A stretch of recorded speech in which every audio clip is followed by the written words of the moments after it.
Ladies and gents, this improv story is based on an idea by Face at the Window, which is man tries on shoes he finds in cupboard. Let the story commence.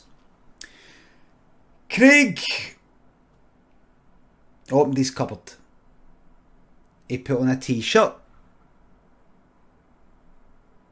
put on a pair of denims, and then he was ready to shut the cupboard to go and put on his trainers, which were down just in the hall just before you go out the door. So he'd leave his trainers, so then he'd walk about the house on his trainers, getting mud everywhere. But he noticed there was a pair of trainers in the cupboard. He didn't remember putting a pair of trainers in there. He never does that. Did he do it when he was drunk? Must have done it when he was drunk. He moved the clays away so that the trainers weren't all in the shadow anymore, and saw that they weren't trainers. They were actually like a pair of shoes. Like shoes. In fact, let me just try and show you exactly what kind I mean. Pair of shoes. Aye, there we go. Them there. Classic Oxford shoe. There you go. He went,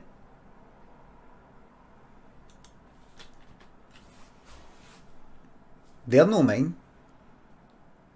Where'd I get them for?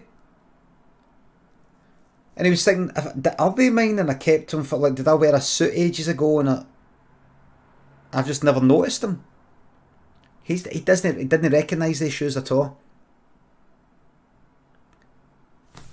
I must have been steaming one night and like said to a guy, oh, how's about you give me your shoes and I'll give you... No, but then I would be missing my... I don't know, what? So he thought, are they mine? One way to find out, one way to narrow it down is, have I ever worn these shoes? In fact, forget about that. Just put them on. Just put them on just now. Put them on. You just had this urge to put them on and just take it for there. Just maybe when he put them on, he'd go, oh.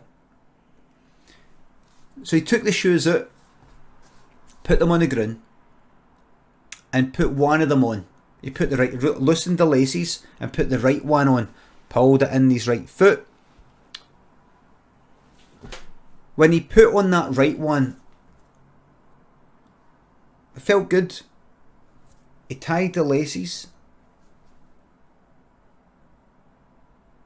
Felt good. Felt like a lovely, snug fit. It felt like...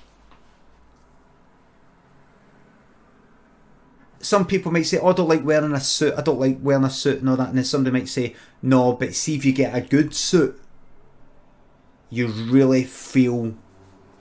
Like a good suit makes you feel really good. See if you get just some fucking cheap suit just like off the fucking rack. But never get a suit off the rack. No. See if you get a good one, good fitted one, the way it's meant to be. It makes you feel... Suits were never meant to be taken off the rack.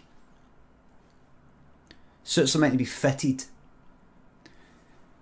And it's the same with shoes. He didn't remember anybody telling him that about shoes, but he got that feeling. He put on the left shoe, so now he had two shoes on, and he tied it, and he felt, these feel like these are part of my feet. See if you don't ever get shoes off the rack. Don't ever get shoes, just go to a shoe shop and go, aye, there's the shoes. You got to go to a cobbler. You got to go to a cobbler and get the shoes made from scratch, exactly to your feet. That's how these shoes felt. he's like, I don't remember getting them. I don't know who they belong to, but these feel amazing. So he went out to the shops. He changed what he was wearing. He didn't feel quite comfortable, so he changed what he was wearing and he went out to the shops to get some milk. He walked out of the shop and somebody said, "Oh, how's it going? Good to see you. Not seen you for a while." And they looked him up and down and they went, "What's that?" You see, he was wearing a t-shirt. He got dressed up in his joggies just to feel a bit comfortable. He didn't feel that the denims went with it, but he was wearing these black leather shoes with the jockey bottoms. And the lad was, "What's going on here?"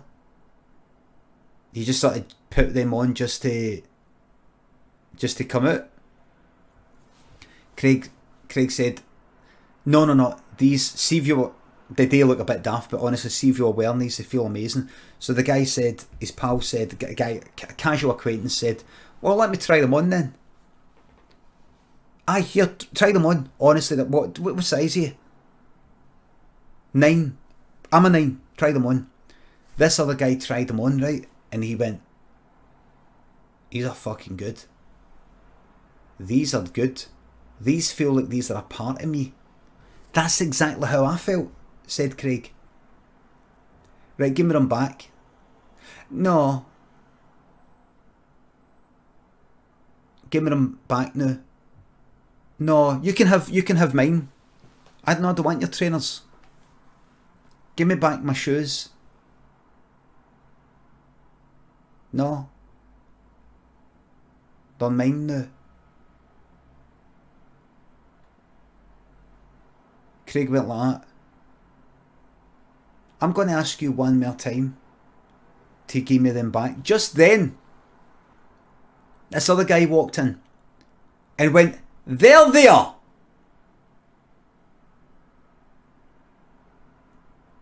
And Craig went, "What?" And the other guy went, "What?"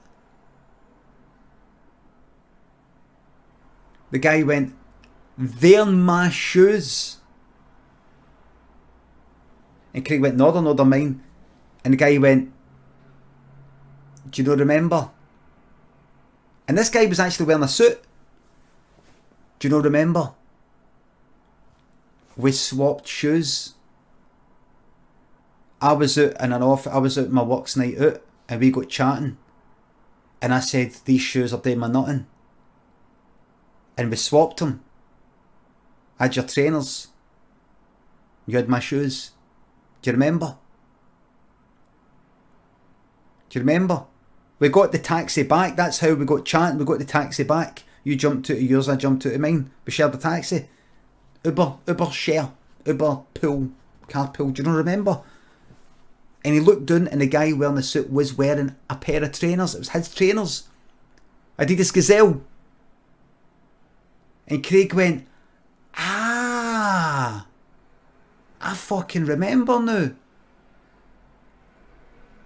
I'm sorry, they fucking shoes are amazing. Where can I get them? Where can I get them?"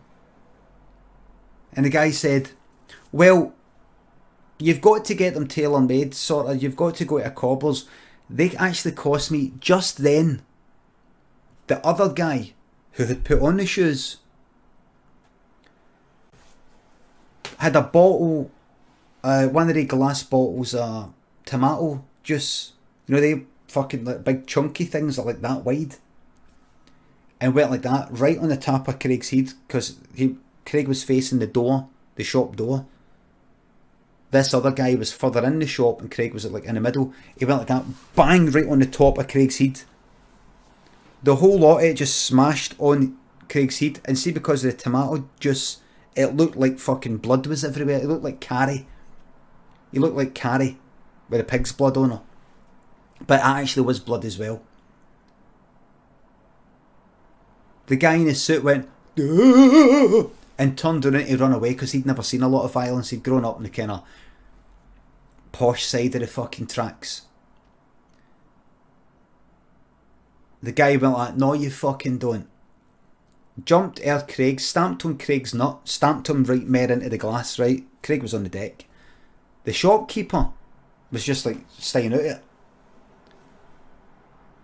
The guy grabbed the suited guy back in with the shirt and the suit jacket. That's the thing with that. See if it's a t-shirt, it would rip. See if you got that. A good suit Disney rip. A good suit Disney rip. Never rips. It's like you might think it wouldn't rip because it's made of cloth.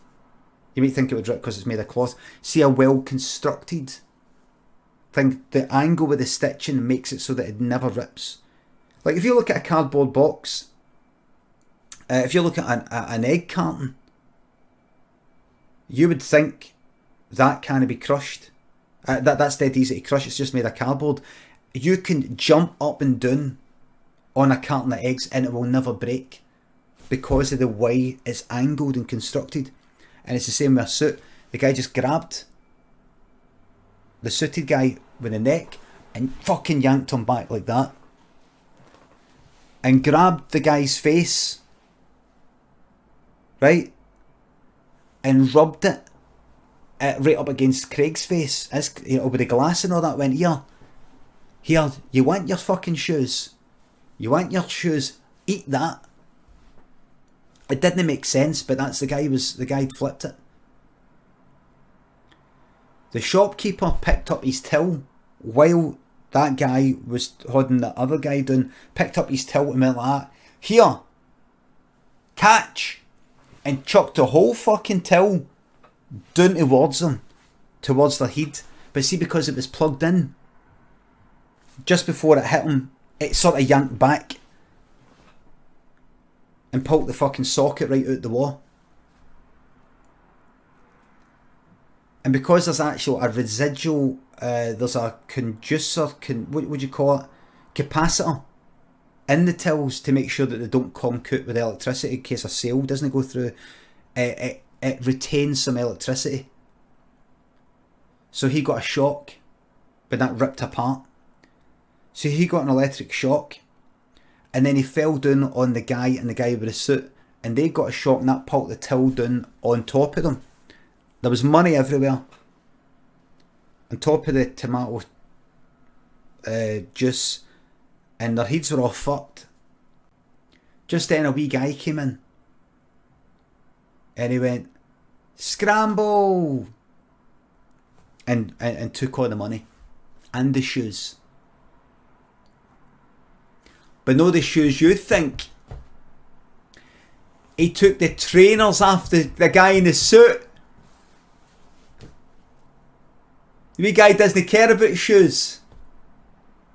He took the trainers and the money.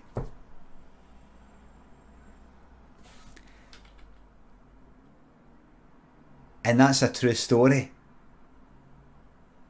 How do I know? I was that wee guy.